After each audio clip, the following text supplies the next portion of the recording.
The harvest. Jake Patterson zipped up his jacket as he stepped out of his car, the crisp mountain air nipping at his exposed skin. At 23, he was in the prime of his life, fit, ambitious, and always seeking the next adventure. This solo hiking trip was meant to be a brief escape from the pressures of his final year of college and the looming decisions about his future.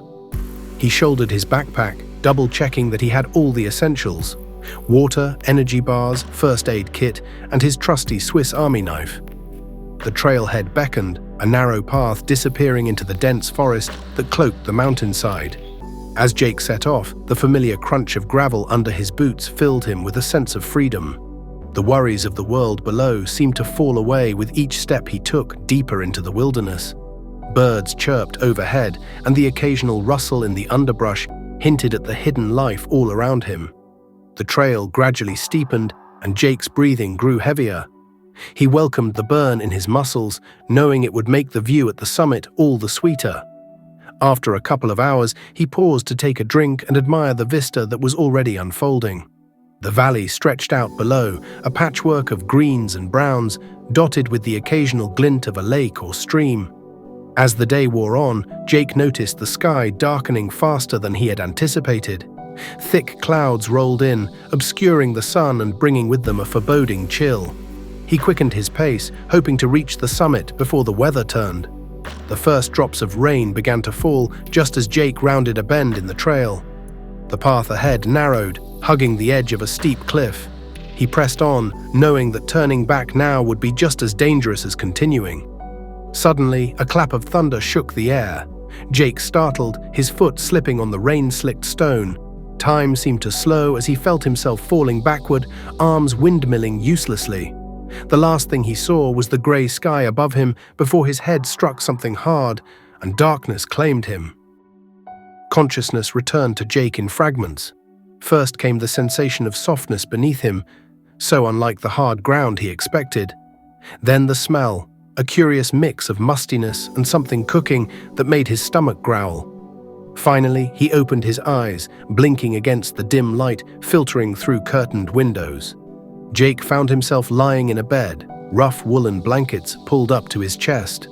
The room around him was small and sparsely furnished, with walls of bare wooden planks and a sloped ceiling that suggested he was in some kind of attic space.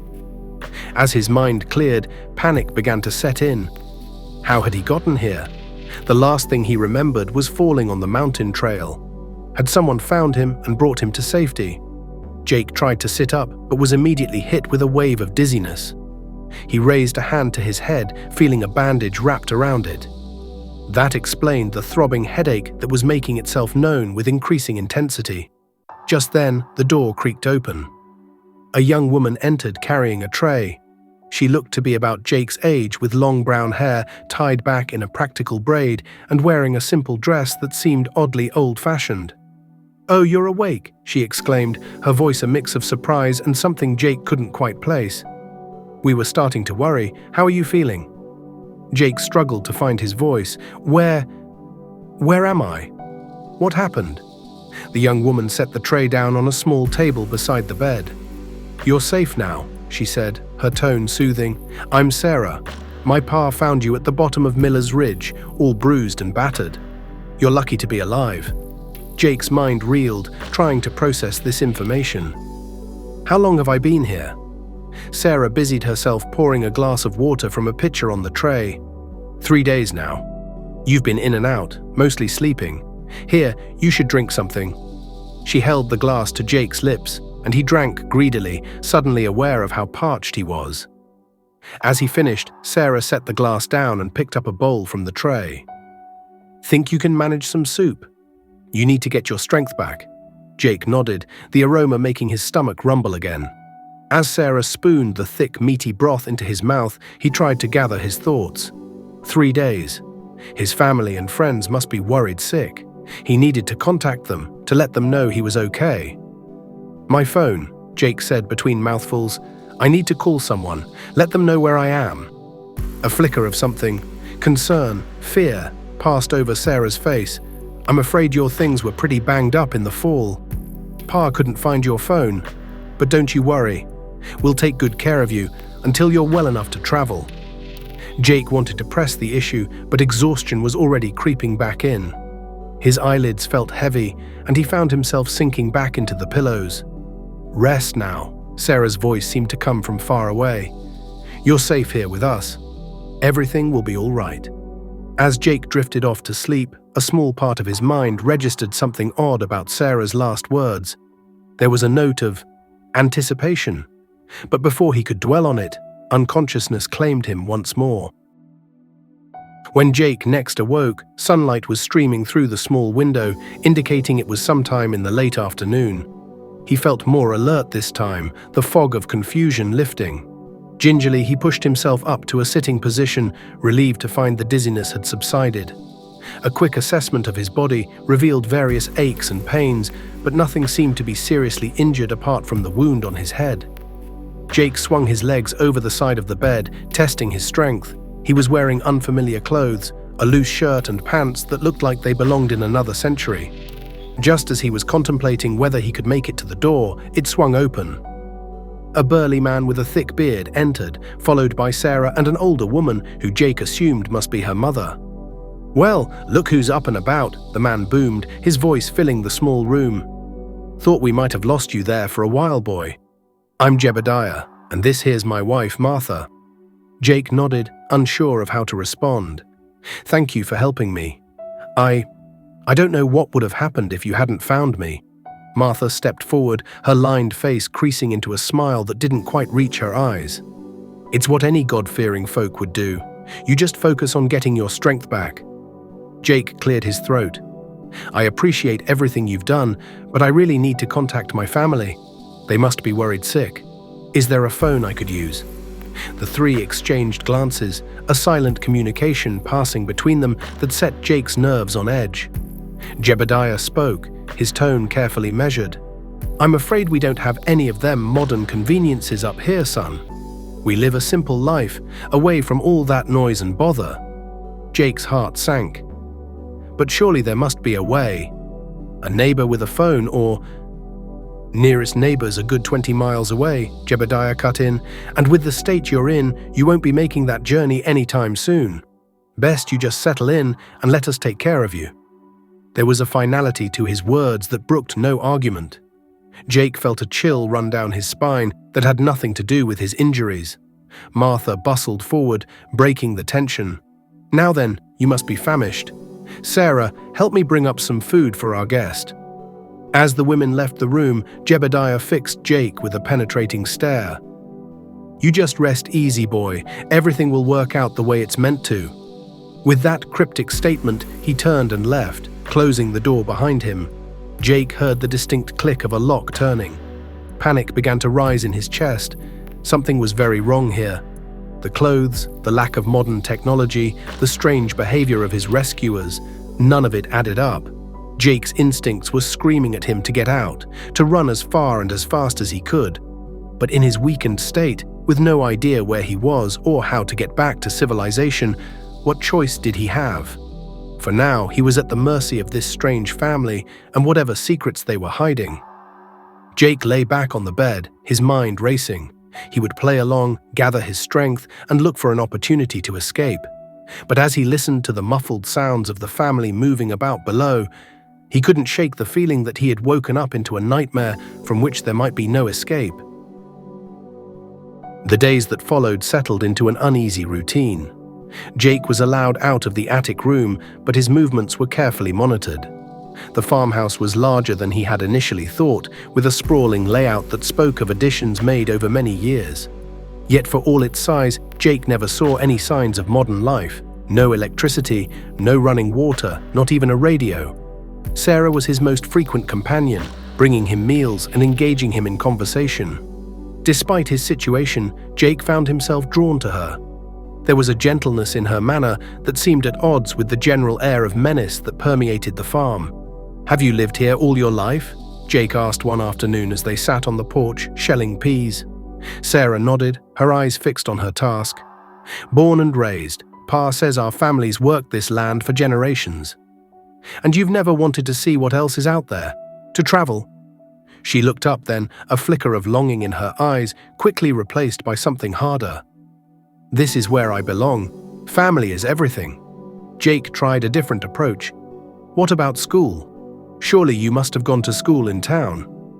"Ma taught us everything we need to know," Sarah replied, her tone closing off further discussion. As the days passed, Jake's strength returned, but so did his sense of dread. He caught snippets of hushed conversations that would abruptly stop when he entered a room. Strange noises sometimes echoed from the barn late at night. And always, there was the feeling of being watched, even when he was alone. One evening, as Jake lay in bed, unable to sleep, he heard heavy footsteps in the hallway outside his room. Jebediah's gruff voice carried through the thin walls. "It's almost time. The boy's nearly healed."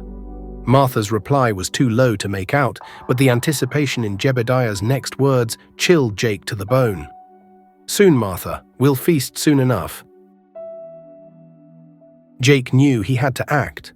Whatever sinister plans the family had for him, he wasn't going to wait around to find out. The next day, he made a show of still being weak and in pain, hoping to lull his captors into a false sense of security. As night fell, Jake listened intently for any signs of movement in the house. When all had been quiet for over an hour, he crept out of his room. The old floorboards creaked treacherously underfoot as he made his way down the stairs and towards what he hoped was the back door. Just as his hand touched the doorknob, a floorboard let out a particularly loud groan. Jake froze, heart pounding. After a moment of silence, he heard the unmistakable sound of footsteps above. Panicked, Jake wrenched open the door and plunged into the darkness outside. The cool night air hit him like a slap, but he didn't slow down. He ran blindly, away from the house and towards the looming shapes of outbuildings. The barn door stood slightly ajar, and Jake slipped inside, hoping to hide until he could figure out his next move. The interior was pitch black, and the air was thick with the smell of hay and something else, a coppery scent that made Jake's stomach turn. Fumbling in his pocket, Jake found the small flashlight he had managed to sneak from the kitchen earlier. He flicked it on, keeping the beam low to avoid detection from outside. What the light revealed made Jake's blood run cold. Hooks hung from the ceiling, some empty, others bearing what could only be described as sides of meat. But this was no ordinary butcher's setup. The size and shape of the cuts left no doubt as to their origin. Human. Jake stumbled backward, his mind reeling. The family wasn't just strange or isolated, they were monsters, cannibals. And he was to be their next meal. A noise from outside snapped Jake back to reality. He had to get out, had to run, but as he turned to flee, he came face to face with Sarah, her eyes wide with a mixture of fear and resignation. "I'm sorry," she whispered. "I tried to protect you, to buy you more time. But you've seen now. There's no going back." Jake's mind raced, searching for a way out of this nightmare. Sarah stood between him and the barn door, her posture tense, but her eyes pleading. "Sarah, please," Jake said, fighting to keep his voice steady. "You don't have to do this. Help me get out of here and we can both leave. Start a new life, away from all this." He gestured at the grisly scene behind him. For a moment, hope flared in Sarah's eyes, but then her expression hardened. "You don't understand. This is who we are. Who I am. There's no escaping it." Before Jake could respond, the barn door burst open. Jebediah stood silhouetted in the doorway, a shotgun in his hands. Martha lurked just behind him, her face twisted into a grotesque smile. "Well, well," Jebediah drawled, leveling the shotgun at Jake. "Looks like our guest has been snooping where he don't belong." Jake raised his hands, mind scrambling for a way out. "Look, I don't want any trouble. Just let me go, and I swear I won't say a word to anyone about what I've seen here." Jebediah's laugh was like gravel in a blender. "Oh, we know you won't be saying anything, boy. You'll be feeding us for months to come." As Jebediah took a step forward, Jake made his move. He lunged to the side, grabbing a nearby pitchfork and swinging it wildly. The tines caught Jebediah's arm, causing him to cry out and drop the shotgun. In the ensuing chaos, Jake bolted for the door. He heard Sarah cry out behind him, but he didn't look back. His only thought was escape. The cool night air hit him like a wall as he burst out of the barn. Jake ran blindly, his lungs burning and his legs pumping furiously. Behind him, he could hear shouts and the sound of pursuit. The terrain was unfamiliar and treacherous in the darkness. Jake stumbled over roots and rocks, each misstep threatening to send him tumbling. But the memory of what he had seen in the barn and the knowledge of what awaited him if he was caught drove him onward. As he crested a small hill, Jake's foot caught on something, sending him sprawling. He tumbled down the other side, coming to rest in a tangle of limbs at the bottom. Pain shot through his ankle. He had twisted it in the fall. Gritting his teeth against the pain, Jake pushed himself up. He could hear his pursuers getting closer. With no other choice, he limped forward, searching desperately for somewhere to hide. Jake's heart pounded in his chest as he limped through the darkness, each step sending a jolt of pain through his injured ankle. The sounds of pursuit grew closer, punctuated by Jebediah's angry shouts and the baying of dogs. They must have released hunting hounds to track him down. Panic threatened to overwhelm him, but Jake forced himself to think. He needed to throw off the dogs and find a safe place to hide. Ahead, he could hear the faint sound of running water. A stream or river might mask his scent and give him a chance to escape. Pushing through the undergrowth, Jake stumbled upon a narrow, fast-flowing stream. Without hesitation, he plunged in, gasping as the icy water shocked his system. He moved downstream as quickly as he could, using the slippery rocks as stepping stones to avoid leaving tracks on the bank. After what felt like hours, but was probably only minutes, Jake dragged himself out of the water on the opposite bank. He was soaked to the bone and shivering uncontrollably, but the sounds of pursuit had faded. For the moment at least, he had evaded his captors. Jake limped deeper into the woods, searching for any kind of shelter. As the adrenaline began to wear off, exhaustion set in. His injured ankle throbbed mercilessly, and every shadow seemed to hide a potential threat. Just as he was about to collapse from fatigue, Jake spotted a fallen tree, its upturned roots creating a small, sheltered space. It wasn't much, but it would have to do. He crawled into the cramped hideout, curling up as tightly as he could to conserve warmth. As Jake drifted into an uneasy sleep, his last thoughts were of Sarah. Despite everything, a part of him couldn't help but wonder if he should have tried harder to convince her to come with him. But as unconsciousness claimed him, even those thoughts faded away, replaced by the primal need for survival. Jake awoke to the sound of birdsong, momentarily disoriented. As the events of the previous night came rushing back, he tensed, listening intently for any signs of pursuit. The forest around him seemed peaceful, but he knew better than to let his guard down. Cautiously, Jake emerged from his hiding place. His clothes were still damp, and his muscles ached from the cold and exertion. His ankle was swollen and painful, but he could put some weight on it. It would have to do. Jake knew he needed to keep moving. The family wouldn't give up easily, not when their secret was at stake. But which way should he go? He had no idea where he was or how far he'd traveled from the farm. Deciding that downstream was his best bet to reach civilization, Jake set off, using a sturdy branch as a makeshift crutch. He moved as quietly as he could, constantly scanning his surroundings for any sign of danger. As the day wore on, hunger and thirst began to gnaw at him. Jake knew the basics of wilderness survival from his hiking experiences, but finding safe food and water while evading murderous cannibals was not a scenario he had ever prepared for. Late in the afternoon, as Jake paused to rest, a twig snapped nearby. He froze, every sense on high alert. Slowly, he turned his head towards the sound. There, partially hidden behind a tree, stood Sarah. She was alone, her face a mask of conflicting emotions. "Sarah," Jake whispered, tensing to run despite his exhaustion. "Are you here to turn me in?" She shook her head, taking a hesitant step forward. "No, I came to warn you. Pa and the others, they're not far behind. They'll find you soon if you don't keep moving." Jake studied her face, searching for any sign of deception. "Why are you helping me?" Sarah's eyes welled with tears. "Because you were kind to me, because you offered me a chance at a different life. I can't take it. This is who I am, who my family is. But maybe you can get away, start over." She reached into her pocket and pulled out a small bundle. "Here, some food and a compass. Head east and you'll reach the highway eventually." Jake took the offered items, his hand brushing against Sarah's. For a moment they stood there, connected by a touch and a shared understanding of what could have been under different circumstances. "Thank you," Jake said softly. "I wish—" "Don't," Sarah cut him off. "Just go. Live."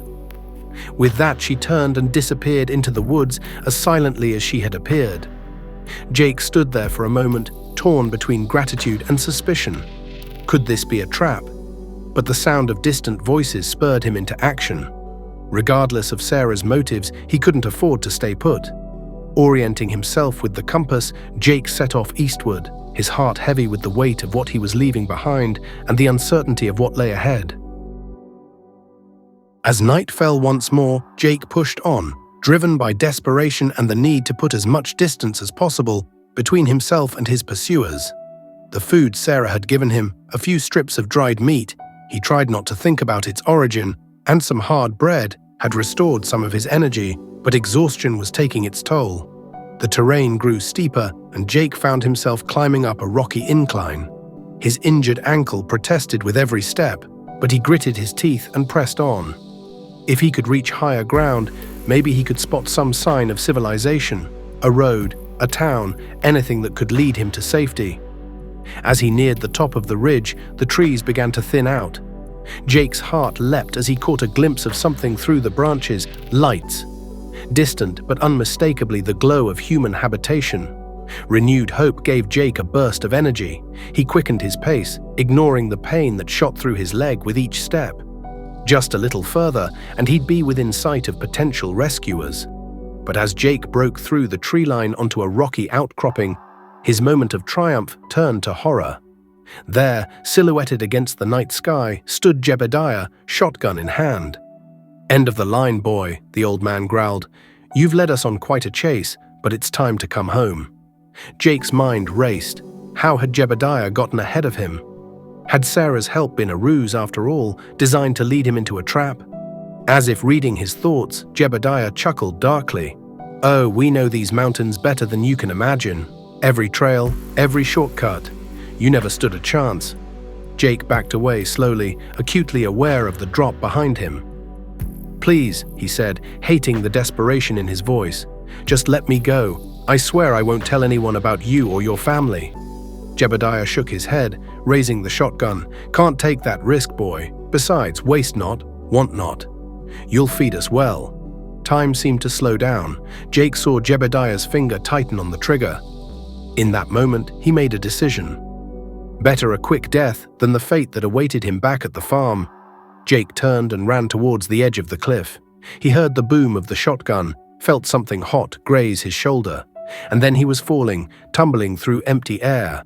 The last thing Jake saw before darkness claimed him was the star-filled sky above, wheeling and beautiful in its indifference to his fate. Jake's body plummeted through the darkness, his mind oddly calm in what he assumed were his final moments.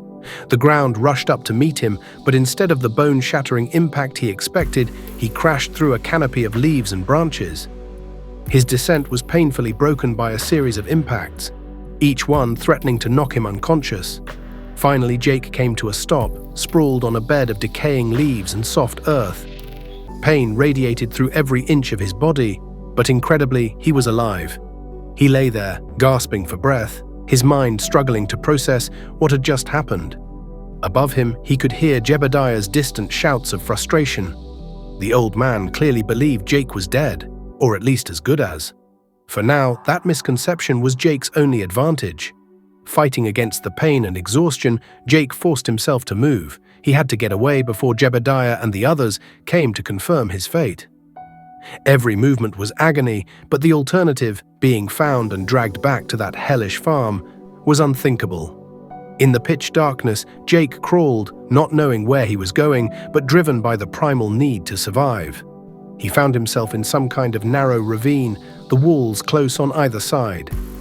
As he moved, his hand brushed against something smooth and round. Bones. The ravine was littered with them, the final resting place of the family's previous victims. Horror gave Jake a renewed burst of energy. He pushed on, ignoring the scrapes and bruises, the possibility of broken bones. Time lost all meaning as he struggled through the darkness, his world narrowed to the next painful movement, the next labored breath. As the first glimmers of dawn began to lighten the sky, Jake emerged from the ravine. His clothes were in tatters, his body a map of cuts and bruises. But he was alive, and more importantly, he was free. In the growing light, Jake could see that he had emerged on the other side of the mountain. Below him stretched a valley, and in the distance, he could make out the silvery ribbon of a highway. Civilization. Safety. It was still miles away, but for the first time since his ordeal began, Jake felt a glimmer of real hope. Gritting his teeth against the pain, Jake began the long, arduous journey down the mountainside. Each step was a battle against his battered body and the treacherous terrain. But the thought of rescue, of finally escaping the nightmare, drove him onward. As the sun climbed higher in the sky, Jake heard a sound that made his heart leap. The distant rumble of vehicles on the highway. He was close now, so close to salvation. But his body was reaching its limits. Black spots danced at the edges of his vision, and his legs trembled with each step. Just as Jake thought he couldn't go on, he broke through the tree line onto the shoulder of the highway. A car approached in the distance. With the last of his strength, Jake stumbled onto the road, waving his arms frantically. The car screeched to a halt, and a middle-aged couple rushed out, their faces masks of concern. As they reached Jake, his legs finally gave out, and he collapsed into their arms. "Help," he managed to croak out. "Please, help me." The world faded to black as Jake heard the man shouting for his wife to call 911. He had done it. He had escaped. As unconsciousness claimed him, Jake's last thought was of Sarah, and he silently wished her the strength to find her own escape someday. Jake awoke in a hospital bed, the steady beep of monitors a comforting reminder that he was back in the world of the living. A police officer stood by his bedside, notebook in hand, waiting patiently for Jake to fully regain consciousness. Over the next few hours, Jake recounted his horrifying ordeal. The officer listened with a mix of shock and skepticism, but as Jake provided more details, the layout of the farm, the names of the family members, the grisly scene in the barn, it became clear that this was no delusion brought on by his injuries. A search was quickly organized. Police helicopters and ground units converged on the area where Jake had been found, working backwards to locate the isolated farm. But when they finally found the property, it was deserted. The building stood empty, stripped of anything that might provide clues to the family's whereabouts. In the barn, they found evidence that corroborated Jake's story. Hooks, knives, and traces of blood that DNA testing would later confirm came from multiple unidentified individuals. It was proof of the horrors that had taken place there, but the monsters responsible had vanished. As Jake recovered in the hospital, he was haunted by nightmares of his captivity. He would wake up in a cold sweat, the echo of Jebediah's laughter ringing in his ears. But even worse were the dreams of Sarah. In them, she would reach out to him, begging for help, only to be dragged back into darkness by unseen hands. Weeks turned into months. Jake underwent extensive therapy, both physical and psychological, to deal with the trauma he'd endured. Slowly, he began to rebuild his life. He finished his degree, throwing himself into his studies as a way to keep the memories at bay. But he never went hiking again. The mountains that had once represented freedom and adventure now loomed in his mind as dark sentinels, hiding untold horrors in their shadowed valleys. 5 years passed. Jake had moved to a big city, as far from the mountains as he could get. He had a good job, a nice apartment, and a supportive group of friends who knew only that he had survived a hiking accident years ago. On the surface, he had moved on. But every now and then, something would trigger a memory. The smell of cooking meat, a glimpse of a woman with long brown hair, the sound of a dog barking in the distance. In those moments, Jake would be transported back to that farmhouse, to the barn with its grisly trophies, to Sarah's conflicted eyes as she offered him a chance at freedom. The case had gone cold. Despite extensive searches and investigations, no trace of the cannibal family had ever been found. It was as if they had vanished into thin air, taking their secrets with them. Sometimes, late at night, Jake would scour news websites, searching for any reports of missing hikers or strange occurrences in remote areas. He never found anything concrete, but the fear remained. The knowledge that somewhere out there, the family might be starting over, luring in new victims. One crisp fall evening, as Jake walked home from work, he passed a small park. A group of children were playing, their laughter carrying on the breeze. Among them was a little girl with familiar brown hair, her eyes twinkling as she chased her friends. For a moment, Jake's heart stopped. The girl turned, and for a split second he could have sworn he saw Sarah's face looking back at him. He blinked, and the illusion was gone. Just an ordinary child, bearing a passing resemblance to the woman who had both saved and haunted him. As Jake hurried home, his hands shaking as he fumbled with his keys, he realized a truth he had been avoiding for years. He had escaped the farm, had rebuilt his life. But a part of him would always be there, trapped in that attic room, wondering what horrors awaited him. The family had taken more than just his sense of safety. They had stolen a piece of his soul. That night, as Jake lay in bed staring at the ceiling, he made a decision. He couldn't live like this anymore, jumping at shadows and seeing ghosts around every corner. The next day, he would contact the detective who had worked his case. It was time to stop running, time to face his fears head-on.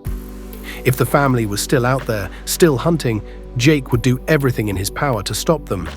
He owed it to himself, to the victims who hadn't escaped, and to Sarah, the girl who had shown a glimmer of humanity in the midst of unimaginable evil. As Jake drifted off to sleep, he felt a sense of purpose he hadn't experienced in years. The nightmare wasn't over, but at least now he was no longer just a victim. He was a survivor, and he would make sure the monsters who had nearly destroyed him would never hurt anyone else again. The morning sun filtered through Jake's window, rousing him from a surprisingly peaceful sleep. As he got ready for the day ahead, he felt a strange mix of apprehension and determination. He knew that by reopening this chapter of his life, he was inviting the darkness back in. But he also knew it was the only way to truly move forward. Jake picked up his phone, his finger hovering over the detective's number. Whatever happened next, he would face it on his own terms. The hunters had become the hunted, and Jake was ready for the chase to begin anew. As he pressed the call button, Jake allowed himself a grim smile. The family had tried to make him their prey, but they had unknowingly created something far more dangerous, a man with nothing left to lose and everything to fight for. The line connected, and Jake took a deep breath. "Detective Moore, it's Jake Patterson. We need to talk about the case. I think it's time we finish what we started."